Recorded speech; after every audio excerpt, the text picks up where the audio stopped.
मीनाक्षीच्या रसोईत स्वागत आहे। आज आपण बनवणार आहे पावभाजी, तीही विदाऊट शिमला मिरची।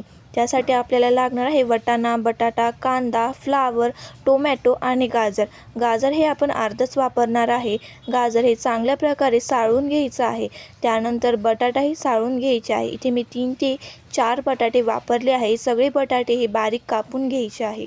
त्यानंतर गाजरही चांगले उभे उभे कापून घ्यायचे आहे। गाजर हे नीट शिजलं पाहिजे यासाठी त्याचे बारीक तुकडे करून घ्यायचे आहे। इथे मी अर्धाच फ्लावर वापरला आहे। फ्लावरचेही बारीक तुकडे करून घ्यायचे आहे। फ्लावर हा थोडा देठासहित कापायचा, कारण त्याची चांगली चव येते। त्यानंतर सर्व भाज्या या स्वच्छ पाण्याने 3 ते 4 वेळा धुवून घ्यायच्या आहे।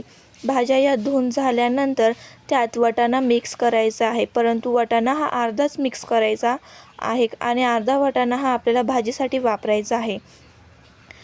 सर्व भाज्या ह्या कुकरमध्ये टाकून त्यात 1 आणि अर्धा तांब्या पाणी टाकून त्याच्या 3 ते 4 शिट्ट्या होऊ द्यायच्या आहे।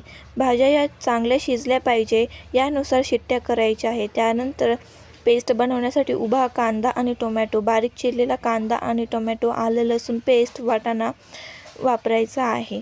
आपण पहिल्यांदा पेस्ट तयार करून घेणार आहे। कुकरच्या 3 ते 4 शिट्ट्या झाल्यानंतर 5 ते 10 मिनिटांनी कुकर उघडून सर्व भाज्या या चांगल्या प्रकारे मॅश करून घ्यायच्या आहे।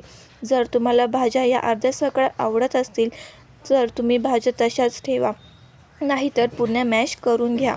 त्यानंतर गॅसवर एक कढई तापत ठेवून त्यात 3 ते 4 चमचे तेल टाकून मोहरी, जिरे आणि हिंग यांची फोडणी तयार करून घ्यायची आहे। त्यानंतर कढईत कांदा टाकून घ्यायचा आहे। कांदा हा गुलाबी रंगावर येऊपर्यंत त्याला चांगल्या प्रकारे परतवून घ्यायचा आहे। कांदा हा कच्चा राहिला नाही पाहिजे। त्यानंतर त्यात आलं आणि लसूण पेस्ट टाकून ते चांगलं मिक्स करून घ्यायचं आहे।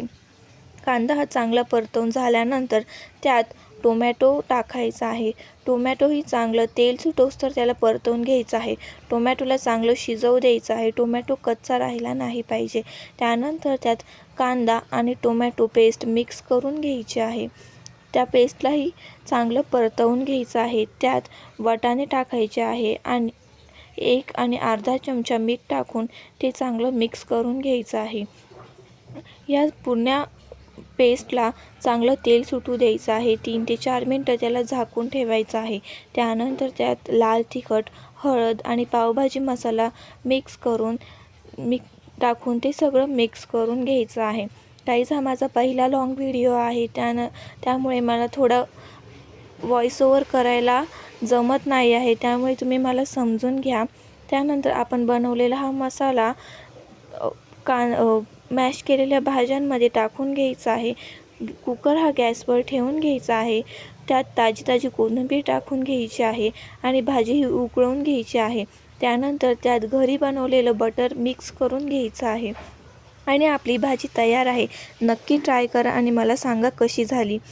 त्यानंतर तव्यावर तेल टाकून त्यावर थोडी भाजी टाकून पाव हा दोन्ही बाजूंनी क्रिस्पी भाजून घ्यायचा आहे।